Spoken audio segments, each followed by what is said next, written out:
Hi, Linda Bowen here from stampingwithlinda.com, your cardiologist since 1997, helping you create cards from the heart. Today is my Creative Fold series, and I am going to be using the Circle Card Thinlet, which does your Creative Fold for you, but I am going to be showing you how to do this double circle with this same Thinlet. So let's get started.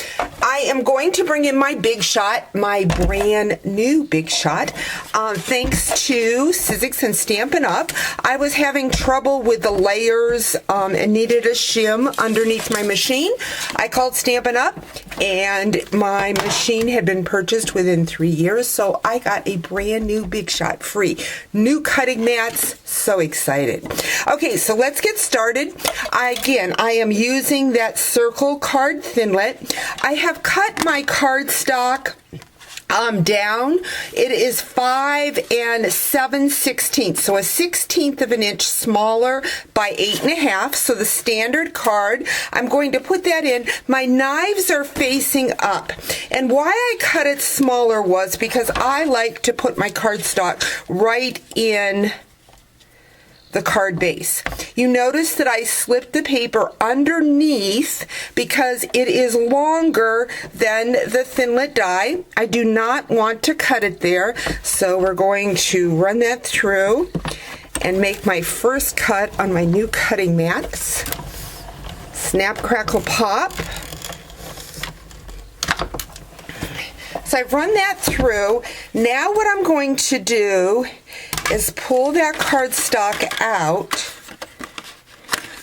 and flip it over like so.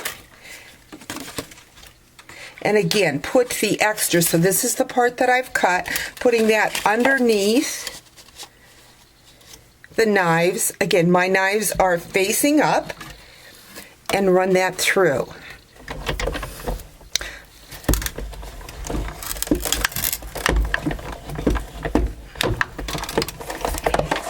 And now, cuts in my cutting mat, gotta love it. Now what I have is that double flip that I've shown you here, okay?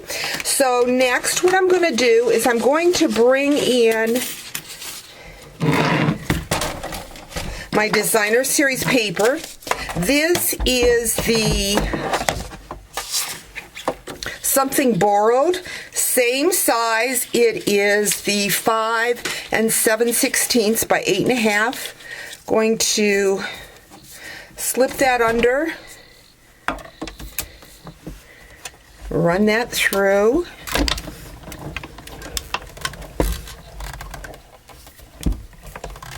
and I'm just showing you how you can get your pieces for that card out of your Designer Series paper. So I've got that, and now I'm going to flip it over underneath. This is down here at the bottom, so it looks like so. Put it back in my machine and run it through. Now you are going to need to remember that I have used my cutting mats, or my Thinlet, facing up. I just like to do that so that I can see where I'm cutting. So I'm going to bring in that Designer Series paper, and I'm going to show you. You've got your distinct lines here where it scored, and I just put them right in the personal trimmer, lined them up,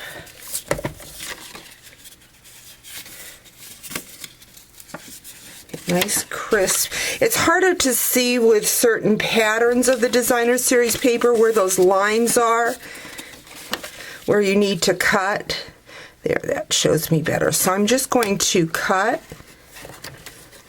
lift up and cut down. So I've got this piece. So that is going to go right along here. Okay? Next, what I'm going to do is cut the next one. So what I am doing is cutting out where those score lines are. Again, Move it back and forth so you can get nice crisp lines.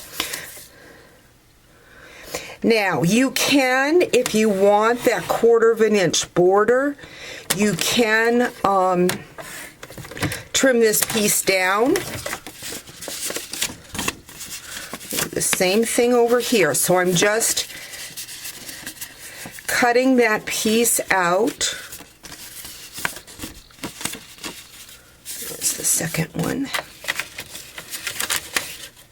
Lining it up, the score line up with my... Now the circles you can use for another card for layering, so that you could actually have your circles showing. So I've got my 2 pieces there, and I just need to make that 3rd cut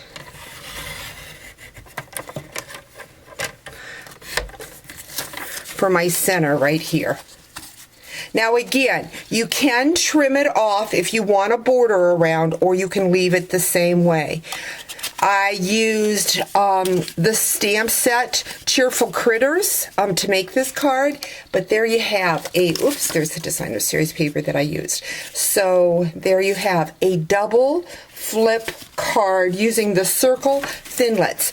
Remember, until this Friday, you can get free shipping on any size order. So you could order this thinlet die and get it with free shipping. Head over to my blog, stampingwithlinda.com, and place your order now. Talk to you real soon. Bye-bye.